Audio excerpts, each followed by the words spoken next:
Hey, what's up? Hello. How is everyone doing on this Thursday, September 1st? Here we are. We're in September. Fall is coming. Ugh. Pumpkin spice is back. If you're Ugh. into that sort of thing, maybe not. We will not turn this into a coffee debate, even though I went there. But what today indicates means we are only a week away from the first game of the 2022 NFL season. Bills-Rams in LA at SoFi Stadium. Looking forward to it. Bills are the current favorite, as it's been now for a while now. 2.5-point favorites at home. Brendan Glasheen in today with this is the sports edition of the Slate. Should tell you what we're doing here. It's the sports edition of the Slate. We are live on the DraftKings DK Nation Twitter handle, also live on the DraftKings YouTube and Twitch platforms. So however you have found us, however you are watching, we certainly appreciate you stopping by. We'll be with you for the next 40-ish minutes to talk sports. We're going to hit the NFL pretty hard here. And if these guys have a live golf thought, if they're going to, make the transition to live golf as well at some point in their mediocre golf careers, maybe they will. We'll find out. Flash, are we going to go to live golf? It's in Boston. Dude, we should. Plan it out. Get some free Greg Norman beverages. I thought that might be a golf guru event, so I didn't want to overstep and invite myself. Why aren't you play some golf? I'm terrible. I'm absolutely. It's Samir's. I know the elephant in the room. Samir's told you guys how bad I am, and it's absolutely true. I'm not going to hide from it. I just choose to stay away. Well, that's the good thing about golf content, though. I think it's better when you suck. Oh, it's way better when you suck. Right, because you just accept it. Yes, you're not. Yeah. You don't get too hung up on a bad shot or a good shot. You're like, oh, neat, that was good. And then the next one, it's like, yep, this is me. This is who I am. So anyway, a lot of news today in the NFL. Of course, rosters were cut down the other day. We've got the Russell Wilson contract. I'm sure you guys maybe have some thoughts on that. And there were a couple of trades going down. The Eagles are active on the trade market. They've been active, making moves. Jalen Reagor, Eagles fans probably rejoicing he's gone. So enough of me. Let's go to Reed first. Hey, Reed, what's your leadoff thought here? Is this, again, the season is a week away. Take us in whatever direction you'd like, sir. Yeah. Like you mentioned, there's a lot of news. I think Lamar Jackson is probably getting inching closer to a contract that's going to be of epic proportions. Because if Russell Wilson at the ripe age of 75 is getting that type of money, then Lamar Jackson, that was just a knock on Jeff, because I know Russell Wilson's his boy. I love Russell Wilson. I think he's great. I think he's a boob, but I think he's fantastic as a quarterback. One of the most accurate deep ball passers, and that's why Cortland Sutton, I think, is someone that you want to target, whether it is in player futures, season long, best ball, which we'll get to in a little bit. But that's interesting. The Eagles are making a run, right? This kind of feels like a team that out of the NFC East that we've been high on in the preseason in terms of their futures or division, but they're going after it, man. They for whatever reason, now they picked up Trey Sermon off of waivers, the ghost of Trey Sermon. Everyone thought he was that guy last year. RIP Matt LaMarca. But he's like, look at the Eagles, like you mentioned, like they're making some moves. I'm not saying Trey Sermon is a guy that's going to make some moves on your roster, but they're trying. They're doing everything. They're going to throw every spaghetti noodle at the wall and see what sticks. And you got to appreciate what they're doing. But yeah, it's upon us, Glash. I don't know if this is Christmas Eve, but it's definitely like Hanukkah Eve. Yeah, the wait just keeps getting harder. Then again, if you're a college football fan, you've got that to consume to hold you over for the next week or so. But yeah, I mean, look at the Eagles now. Win total at 9.5. That's juiced up to minus 155 with these additions. Yeah. It makes you, Jeff, call me crazy, but this makes me want to fade the Dallas Cowboys even more. I'm really bullish on the Eagles too. It's a little bit concerning when there's not. I always like teams when there's pundits on the other side. I don't hear too much of that about the Eagles. Like, everyone likes AJ Brown, everyone kind of likes Jalen Hurts, and they've made good moves. Like, their defense has improved too. And like, honestly, getting anything for Reagor and just getting him off the team is extremely smart. The guy is useless, quite frankly. And it was a terrible draft pick, but better to just rip the Band-Aid off, right, than let it linger. So they've made good moves in the offseason, just getting ready for the season. And I have no reason to doubt this team. I mean, I really do think they're going to be a really explosive offense and or more explosive offense than last year.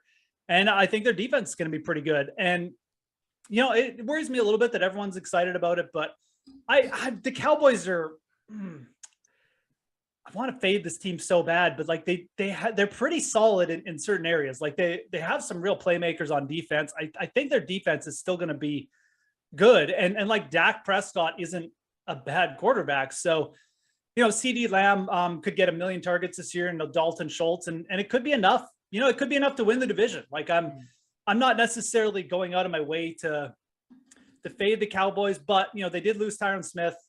That's massive too. It is massive. I agree. Yeah. Like it's funny because we bring up the Cowboys. I actually really liked them week 1 until that Smith injury. And now I'm really having second thoughts about that one. But both O-lines are banged up there. I'm still on Eagles side. Like if you give me Eagles or Cowboys, I'm taking the Eagles 100%. Well, I think too, to your point, Glash, you bring up a good dynamic in preseason or off-season futures when it comes to teams, is that so much steam, right? Everyone from every outlet, the 95 outlets that you work for, and the 25 that Jeff write for, like everyone is talking about football, and there's so much content coming your way. So there's a fever pitch and there's a momentum to these teams like the Eagles, right? Like the Chargers, like certain players, right? The Broncos, for instance. And when you see these teams like Dallas or like the 49ers getting a lot of buzz, right? We talked about it earlier on the sweat, you know, looking at other teams like the Rams in that division at plus 130 to win the NFC West. Maybe that's not your cup of tea, but you know, they're basically a better team, if not like they're the same team, if not better than last year. And we all think, okay, it's really hard to repeat as Super Bowl champs, but you take a look at what they've acquired. Bobby Wagner on the defensive side, I love him to lead the league in tackles and assists at plus 800. And you take a look at their division, plus 130. I love the 49ers. Jeff and I have been talking about the 49ers and Trey Lance, and I think you were on that show with us. Oh, I am well aware. Jeff and I basically talk about the Niners every time we're together. Right. Well, and this is what I mean. This is completely my point, is that everyone's talking potentially about the same teams because there's only 32 to talk about, right? So right. The Dallas Cowboys, what do we all know about them? Well, they always disappoint. They're always a publicly bet team. Their numbers are always inflated because they're their most public team basically worldwide, outside the Lakers, outside the Yankees and the Red Sox. Having said that, I think the sentiment is pretty low on Dallas. Yeah. Micah Parsons is the number 1 linebacker coming into this year. If Leighton Vander Esch can stay healthy, he's on a 1-year prove-it deal. That defense, Keanu Neal is no longer there. They have Jabril Cox, who's a young linebacker that they really, really like. There's a lot of key players on that defense. Like they lost Randy Gregory. He's gone. But still, this was a defense that was really strong, and Dan Quinn is still there. Yeah. So I'm not saying that Cowboys are going to go to the Super Bowl. They got to win a playoff game, but maybe to win the division, maybe on their over win total. I think you had it up earlier. That's not necessarily bad because the sentiment is pretty low. What are other teams like that where sentiment's like pretty low? Like I feel like the Titans. I was literally just going to say the Titans. It's the number 1 seed in the AFC last year. Like, you know, they're not even close to the favorite in their division. Packers. I don't know why. I think Reed, my pushback on that would be is, can you trust someone else? Can you cut? Like, I guess it's Minnesota for sure. Is the trust level in the next best team as high as Philadelphia? As I think a San in comparison to what you were saying, everybody like Kirk Cousins is everyone's favorite sleeper. Justin Jefferson is going to be the first receiver to go over like 2,500 yards receiving, right? Everybody loves Dalvin Cook as a late first round guy who's like or early second round in season long. So by that property, Green Bay is not getting much love. I've been on this show saying I don't necessarily like Green Bay's futures, but they still have discount double check. They still have the guy. That's one I'm not on is the Vikings. That's a public team I'll be fine fading. And the thing is, you can separate the fantasy performance from the win-loss total there. I'm not sure. I don't think the Vikings defense is going to be any good. So the Vikings could throw for they're very much the Vikings are like the NFC version of the Raiders for me. I think that offense is going to be spectacular. It's going to keep them in a lot of games. Maybe they get to 8 or 9 wins, but like 9.5 wins for the Vikings fade, like under for sure for me there. The Packers are the best team in that division. Like they improved their defense. They lost a great receiver. They did. And it's good. It's I'm not trying to like throw it under the rug, but like you can replace receivers in offenses, especially when you have like talented running backs. You spend a couple like higher draft picks on guys, and like it is replaceable with especially with a quarterback like Aaron Rodgers, who's so savvy. I love the Raiders. You guys know how much I love the Raiders. They're my team, but I got to push back on the Vikings are better than the Raiders, especially on the defensive side. And here's why. Darius Smith, the Green Bay Packer, former Green Bay Packer, he's now in Minnesota. And they had so many injuries in the secondary, Minnesota did. Oh, you and your injuries. Last year. It's a part of football, Jeffrey. If there were no injuries, then Tom Brady would be, Glash's boy would be playing until he's 90. There's another team, Tampa Bay's their sentiment is pretty low coming into this year, or this division, right? Everyone's on the Saints, me included. So those are the teams that you want to take a look at, because as you get closer and closer, there's going to be more stuff put out, this, that, and the other. I mean, yeah. You want to try and attack those teams that are kind of on that cusp, and then for injury luck, maybe some teams they can push up in the division. I mean, yeah, there's a little bit more talent on the Vikings side. Their secondary they're not great. Patrick Peterson, they got the corpse of Patrick Peterson at left cornerback. So I don't know. The Raiders, I'm sure you guys all have seen the tweets of many first round picks that the Raiders basically don't have over the last 2 or 3 years. Thanks, Gruden. Appreciate it. Clown. But I mean, at least look, both the Raiders and the Vikings are making changes. There's a regime change. Finally, get the old guard out. Zimmer's out. Gruden out. Right now, you bring in Kevin O'Connell. Now you bring in Josh McDaniels, Glash's boy, and you have potentially a new regime, a new way of playing football in those organizations. It's Kirk Cousins. That's what it comes down to. Jeff doesn't want to admit it, but it comes down to that guy who everybody loves this year. Everyone always loves Kirk. He's like the perennial. No, not as much as this year. Not as much as this year. Well, first time in his career, he'll have an offensive head coach. Zimmer and him are button heads, and I think Reed's onto something here. Justin Jefferson going really high in season-long fantasy drafts. The props, he's up there in the mix to finish as a top receiver, whether it be receptions, yards, touchdowns. He is very much atop of those boards. That is for sure. I can't remember who you're both on Trey Lance. I know that, but who is the anti-Cousins person? Is that you, Reed? Or is that Jeff? Oh, no. I'm the Cousins stan here. I've been for the last. The thing is, like, I don't mind. Like, again, I'll go over on Kirk Cousins props this year. I'll go, and I don't mind him for fantasy either. But I can separate the Cousins and the fantasy stuff from the Vikings as a team this year. I mean, last year, and quite frankly, I was right last year about him. I mean, whatever you point to his stats, but like Vikings weren't that good. But yeah, I think that he will benefit from it. I don't know how much the team necessarily is how much different the team is. It's also a rookie head coach with a really tough division like leader. So again, like bullish for Jefferson and Kirk Cousins for fantasy. Absolutely. But that 9.5 win total, man, that's a big win total for the Vikings. Like, they, in terms of like win luck last year, they got lucky a couple times too. I know at least one game against Detroit, they got super lucky. No, the Vikings were like the most unlucky team. They lost so many close games. Thank you, Glash. I don't think so. Jeff no, remembers you're wrong, one. Jeff. They Jeff remembers one. Whatever. They had one lucky win against Detroit. That's all I remember. 1 out of 17. Look at their week 5 to week 9 schedule. Bears, Dolphins, bye, Cardinals, Commanders. That's right in the middle of the season. You're not telling me that the Vikings at that point in week 9 might not be 7-2, 6-3. And if they're 6-3, the Vikings, I mean, you take a look, and then yes, the Bills, the Cowboys, Patriots. Then they finish Jets, Lions, Colts, Giants. Like, come on, easy schedule. Hey, it's an easy schedule. I'll give you that. That's part of why their win prop is at 9.5. And the NFC is extremely easy compared to the AFC, right? To get through.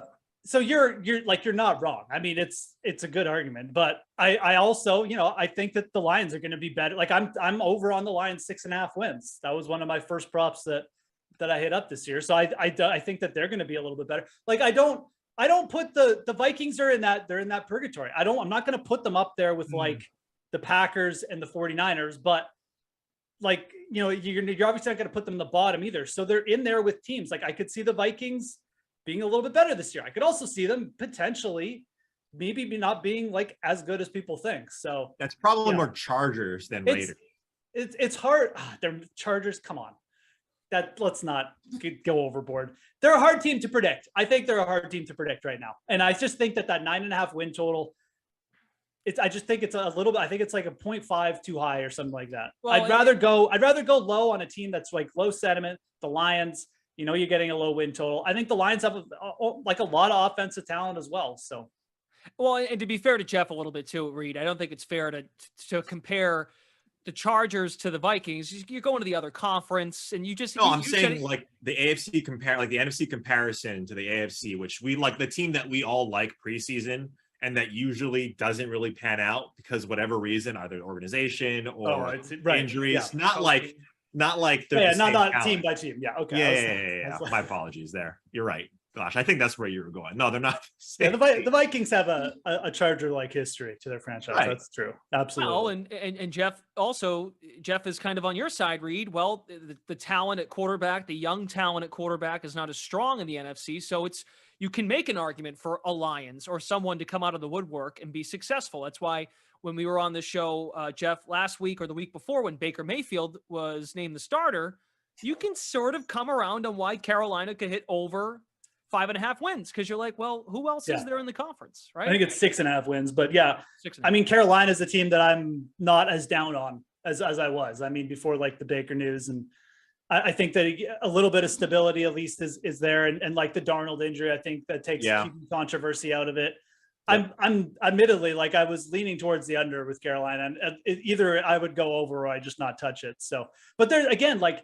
Detroit, Carolina, like some of these teams are going to be worse than we think. Some of them will be better for sure, but some of them are going to be worse. And I do kind of like, I agree that the Vikings are like the head of the second tier, but they're still in that second tier. And I think that second tier is going to be so volatile. You're going to see some of those teams be worse than we think, and some of them will be a lot better. Like the Eagles last year, a great example. Nobody expected anything from them. And what did they end up doing? Like they made the playoffs, right? So they'll probably be a team like that. Maybe it's Carolina, maybe it's Detroit, maybe it is the Vikings, and they just reel off 12 wins. But I all those teams are going to be hard to predict, I think, in the NFC. To simplify, it's really hard to identify a clear top 7 in the NFC. Fair? Yes and no. I mean, you got the 49ers, the Rams, the Bucs, right? Packers. The Packers. I'd say the Eagles are up there. I'd say the Saints. Right, I think we can agree that the Saints. Yeah, I think probably a top 5 defense. Yeah, right. I think after those top 4, Eagles, Cowboys, Saints, Vikings. Yeah, but then say Vikings top 7 playoff team. I mean, well, that's no. 8. Well, I'm just saying like you're getting at what I'm getting at. Top 4, pretty clear. Yeah, and it's a discussion. Yeah, the next 3 would be you need a discussion because. Cowboys, like we just kind of said, there could be issues with the O-line, but they're pretty good. Eagles, we all like. I would put the Eagles probably 5th. The Saints, I would have up there because I just think they're going to be very solid. The defense is too good for them not to be in the top 7. But like that last spot, Cowboys, Vikings. I mean, I don't like the Cardinals, but like we can't just write them off. You at least need to be in the discussion, I guess.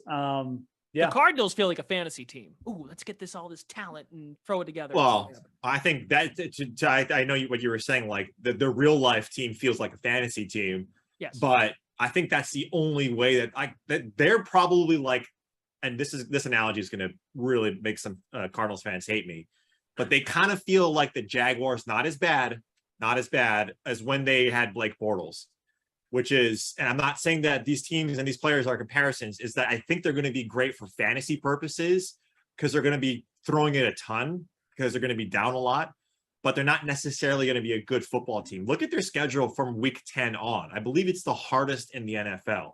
What we know about the Cardinals, right, guys, is that they play really well in the first half of the season. And then as it progresses, they play really bad. Now you tack on the really tough schedule week 10 on, and you tack on the fact that they don't have Christian Kirk anymore. He's actually in Jacksonville, and they're not going to have DeAndre Hopkins for the first 6. So what that's going to cause is Kyler Murray's going to have to try and do much more. He's going to run a lot in the first 6 or 7 games and then potentially get hurt or maybe dial it back.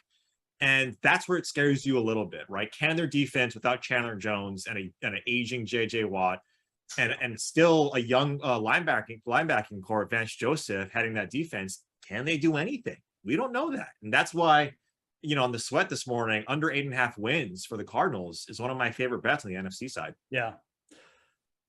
I would probably put that last spot in that we were talking about between Cowboys and Vikings. Okay. Well, and if that's where you're at, but the NFC is weak. I mean, again, like there's teams that could pop up, but it's far weaker conference. Folks, the general consensus I'm gathering from this conversation is if you feel really strongly about something, do it now, because the news is coming out, things are going to change, but it's already changing. Like Dallas, with these moves by Philadelphia going out and making that addition they did in their secondary of free safety, Dallas now to miss the playoffs, you missed your window. Like now it's down, well, not necessarily, but you're down to plus 160 as opposed to it was plus 240, 250 as of just a couple days ago. Mm-hmm. I mean, those are the things you're missing, and of course the Tyron Smith news. Yeah, well, Michael Gallup, we don't know his future, and I mean, there's a wide receiver in the NFC. Well, he played for an NFC team, and Odell Beckham Jr. We don't know what his future is. Is he going to be a Ram? Is he going to be a Packer? Is he going to be a Cowboy? I'm not certain, but my best guess is that he stays with the Rams. But do they still want him? Right? If he goes, and we always talk about this too. Tyron Smith, massive injury, offensive line, massive, or quarterback, massive injuries. Receivers don't really change much, right? Like Devontae Adams might change the idea of a team, but from a line and a gambling perspective, it doesn't really change a ton. And OBJ, he's older. He's coming off an ACL tear late in the season.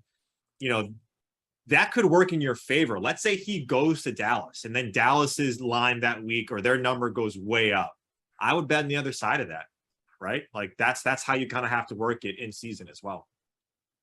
And for more perspective, both the Cowboys and the Eagles to make the playoffs are both minus 200. They are both now the same. So that's very interesting. So to me, that's a reaction to what Philly has done to upgrade its roster and to what we have our doubts about with the Dallas Cowboys as it pertains to week 1. And actually, we'll do this for just a minute, then we'll get to best ball. Anything line-wise week 1 that both of you or either of you are bullish about that you want to get on? It kind of speaks to my previous point about get it now before it moves. Like, for example, Edlow's been on this, and I think he's right. If you're fading the Patriots and you're down on New England's season or down on their camp, go get Miami. Now it's already moved. It was 2.5. Now it's 3. Just a little movement like that. Anything that jumps out to you guys from other games? Yeah. I was just going to say like the season long props probably won't move too much before week 1, but like some of these week 1 lines. Yeah. This is the time, because once we hit like Monday, it's just, we got the full week because that's all anyone's going to be talking about. So Yep. I still think the San Francisco line, by the time we get to kickoff, I could see it moving to 8, maybe even 8.5. I really do. I just think it's a colossal mismatch. And if it doesn't move, I don't really care. I would even pay down just to get 6.5, because it's just that's kind of like the key number there. You want that 6.5, or you could tease it down to something as well. But yeah, definitely like the 49ers. That's the one I think that you'll see late movement on. I just don't know why I just don't think you're going to see a lot of people wanting to get on the underdog Bears. And I think it's a mismatch. I just think that defense just doesn't have the horses to keep up with what's going to be hit by. I got to say, like, it's pretty interesting that the Packers, forced Super Bowl favorite, like, top 4 team in terms of Super Bowl odds, they're only minus 1.5. I don't know. I mean, like, it's a lot of trust in the Vikes. That's a lot. Like, might just take the money line too. Minus 125. Yeah. So slight juice. It's interesting. I mean, I haven't quite decided there, but like, Again, it is week one. We see weird things like, teams come out a little weird and, Oh, look at San Fran last year, week one, Detroit. That was a shootout. Recall Detroit almost like came back in a wacky way at the end. I mean, look at the Packers last year, week one, right? Like, yeah. In Jackson, they had to play the game in Jacksonville because the roof wasn't right in New Orleans. That's right. That's yeah. right. Oh, yeah. That was the Saints. That was the Saints, wasn't it? Oh, wasn't No, but the game was in Jacksonville, Reed, because in New Orleans. Yeah. I knew that was weird. You remember that? There was a roof leak. They had to play in a neutral site. Yeah, I do remember that. Put butt kicked. Can I say that? No, and then I do. Here we go. Again, I like this Cowboys. The spot for the Cowboys. I was gonna say you like the Cowboys because I do. The Bucs at -1.5. Cowboys are very good at covering at home, man. Especially as home underdogs. Their record as home underdogs covering, since McCarthy came, is extremely good. They play tough at home, and we're talking about the Cowboys O-line injuries, but like the Bucs, they've actually had worse injuries. So ultimately it comes down to one spot to fill for the Cowboys, and I know like it's big, but I don't really have a reason to like love the Bucs here. I mean, they have their own O-line issues. They have wide receiver issues. I think Dak is still an underrated quarterback, and I think that shows in lines like this. So yeah, if I think this line's actually moved a little bit too, maybe on the Tyron Smith news, because I think it was +1. Now it's +1.5. Man, if we could somehow get this to +3, maybe everyone piles on the Bucs for the Sunday night game.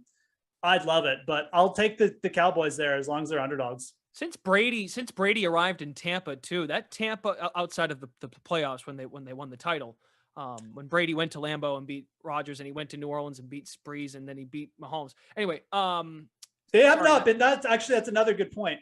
With Brady, they have a losing record against the spread as road favorites, and it's like they're like 6-10 or something like that. Well, and I was going to say they don't cover well in these spots. So even the primetime games, just memory serves, Saints beating outright, offense falls apart, and the primetime Brady's primetime record. If you remember Thursday Night Football last October, everyone was coming in on Tampa against Philadelphia. They nearly lost the game outright.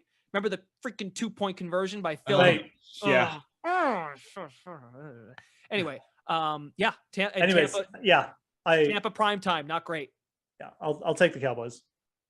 Wow. Yeah, I mean, did you also read that New York Post article that just came out this afternoon? Is that what also helped your handicap? Yeah. I'd probably skew Bucs, but I'll probably stay away from that because we don't know how the Cowboys are going to be without Tyron Smith, and it does feel like Tyron Smith is out a lot or has been out a lot. So I'd probably stay away. I'm trying to pinpoint the game that when Arizona beat the 49ers, I think last year, a couple years ago, some upsets early in week one. Like, which are those teams, right? Is it, is it Tennessee or is it the Giants beating Tennessee? Is it something like that, right? Is it the Raiders beating the Chargers at +155 on the money line? I think those in week one are the ones you want to circle where we don't really know yet, right? We have no idea yet on really how these teams are going to play week one, especially new regimes. Josh McDaniels, right? There's Mike McDaniel with the Dolphins. How are these Brian Dable with the Giants?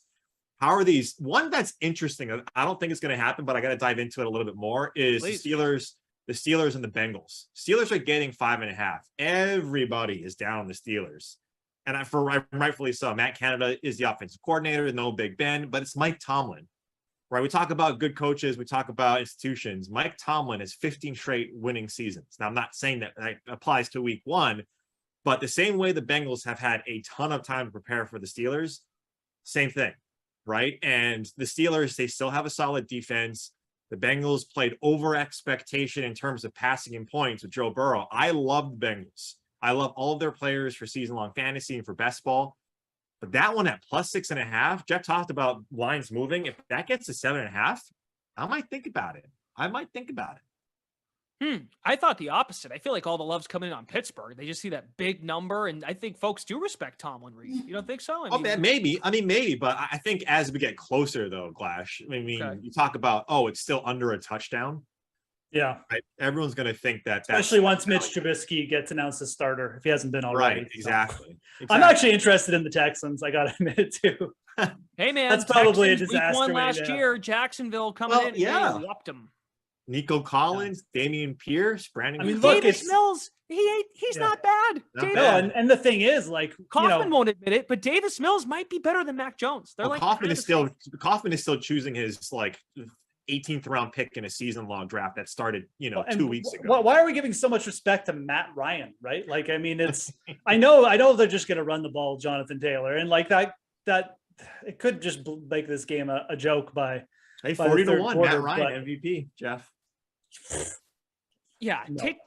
No thanks. Stick with the Trey Lance 4 to Yeah. 1 and then go. Okay. Well, he's I mean, this 25. isn't like this. Matt Ryan. This is not Tom Brady. This is not Aaron Rodgers. Matt Ryan is more Thank Drew you for saying Brees, Tom Peyton first. Manning late in his career right now. Like you could see it last year, and I think it's going to leak into this year. So, yeah, like I think the Colts, the Colts are weird because I do think they're a good team. I do think that Matt Ryan may actually be good enough to get them like far in the playoffs, but at the same time, like they're not going to be winning games, at least in my opinion, by chucking the ball and blowing teams out. Like if they win this game, maybe they get up, they grind it out. Davis Mills brings them back a little bit, and then they win. Like the Colts win, just by fending them off with their defense. It's not so. Like I look at 8 points on the road, a division. Isn't Yeah, it Lovey I mean, Smith? It's his return too, right? yeah. I mean, what could we tease that up to too? Like you could tease this. Actually, this is a great teaser because you tease it up 14? to 14. Well, wait to So- get to 14 and wait till it gets to 8.5 and tease it Yeah, up. and then Yeah, well, I was just gonna say that it was at 8.5, so it's Oh, that's wow. moved. Yeah. no, but I mean, yeah, I don't think. I mean, maybe there will be some money coming out of the Texans. Well, Who knows? and you know what, Jeff? Just and real quick, I want to get your best ball thoughts. You guys have a draft tomorrow morning, but real last thing on this Texans Colts game, like just looking at bare bones. I realize the Colts have a more complete roster, totally get it, but just from an offensive skill set position, if you're expecting Jonathan Taylor to be vintage Jonathan Taylor, you might not. Maybe you won't listen to this, but Brandon Cooks v. Michael Pittman. I mean, Brandon Cooks to me is just as capable as Michael Pittman to have a breakout game, and there's continuity there. Speaking to Reed's point, it's a new quarterback for Frank Reich in a pressure year. I feel for the Colts, they underachieved last year. Yeah, I mean you got a little continuity with Davis Mills. Yeah, I know Lovie Smith's a new coach too, but Davis Mills at least being familiar with the current personnel.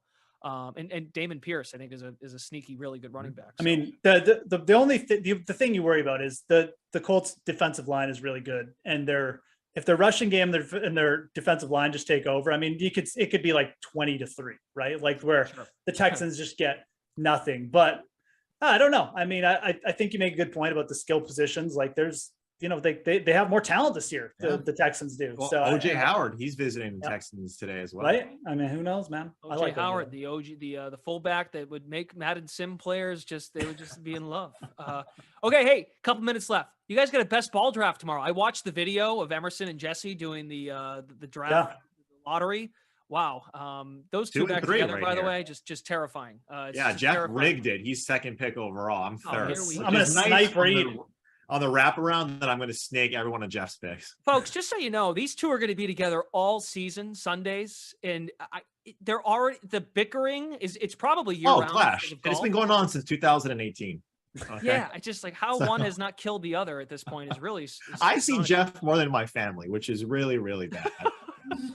Okay, discuss best ball strategy, where you're both picking, and really try to use where you're picking as to relate to people at home as to how they might want to go about their best. Yeah, I mean, look, I'm not going to give away my secrets here or tell people I'm going to pick, but you've got to take into account the biggest thing about best ball is you got to take into account the format, the scoring. It's full point PPR, it's bonuses, and you've got to think like, okay, how am I going to construct this roster? Am I taking a couple running backs early, and then am I going to go, try and feast on like the wide receivers late? Am I going to go heavy, grab like the big stacks, the big wide receivers early, and then go like that 0 RB, kind of route or whatever? So, I got a strategy in mind, and it's obviously we're doing an 8-man draft. It's not a 12. So, I'm definitely going to go, top heavy one way or the other, but for best ball, yeah, like the biggest thing I can recommend is if you're just getting into it, look up some of these strategies, because if you have a structure how you're going to draft, it makes things extremely easy, and you're not just left sitting there being like, okay, well, this guy's the best value on the board, and then you got like 8 RBs and like 5 wide receivers at the end, which you don't want. So, Reed, anything? Yeah. Just like Jeff, I'm not going to tell him who I'm going to pick because he's right before and right after me. So But yeah, to Jeff's point, there are strategies out there. I think what a lot of people do, and this is common knowledge, is stacking it's more like DFS than it is season long, right? Because you're not building, you're not having to manage your roster. It's just like you see in the screen here. It's the best score of the players that you have in that position. So you don't have to set lineups or anything. What you do want to do, though, especially in the middle to late rounds, is you want to make sure you have your starting lineup. You don't want, like Jeff's talking about, you don't want 8 running backs and only have you don't have your tight end yet, right? So you want to make sure you fill your roster. And you'll see on tomorrow's show. So make sure you guys go 10:30 a.m. Eastern, what our strategies are, because then I'm sure we'll break down after what it is. Because there's things you can do, especially later in the draft, that could pay dividends to your roster and basically smoke your opponents, which is exactly what I'm going to do tomorrow, especially to Jeff, because I know who he's going to pick. Like you mentioned, I've been working with Jeff very closely for 16 years now. I don't know anything, man. You know nothing, Jon Snow. Surprises are coming your way, pal. Prepare to be sniped. Oh, God. Emphasis on closely. You've worked very closely. Oh, look at this. OJ Howard signs with the Texans. It There just you go. hopped in. There you go. Week Wow. 1. Aaron Wilson Plus 8 NFL points. report. There you I was go. getting a little scared, though. He was with Cincinnati's team, and it was all basically a done deal. Cincinnati was going to have OJ Howard on. Was there a reason why he got cut from the Bills? Actually, like I didn't. Was he just? I have playing no poorly? idea. I guess it just actually- didn't work out. They like Dawson Knox and right. Who else I don't even know who else they have. That's what I was saying. Like I thought they signed him as like. Anyways, we'll have to look into that. That can be for the next slate, guys. Well, it was a lot of fun filling in for Koff today and being with both of you. Looking forward to a great NFL season. I have one question, though, before we go. So, Julian Edlow, as we both know, all three of you know, or both of you know, I should say, that Edlow is going to a certain establishment tonight to watch college football. I haven't necessarily told him yet, but I'm thinking I'm going to go crash his party. What, do you guys think I should go do that? Oh, Oh, 100%. 100% crashes Okay. party. And then He's live, like 10 minutes from me, so it's why Yeah. I'm going to do it. you go on live or something so we can see. Don't tell him either. Don't tell him that you're going, and just show up. All right.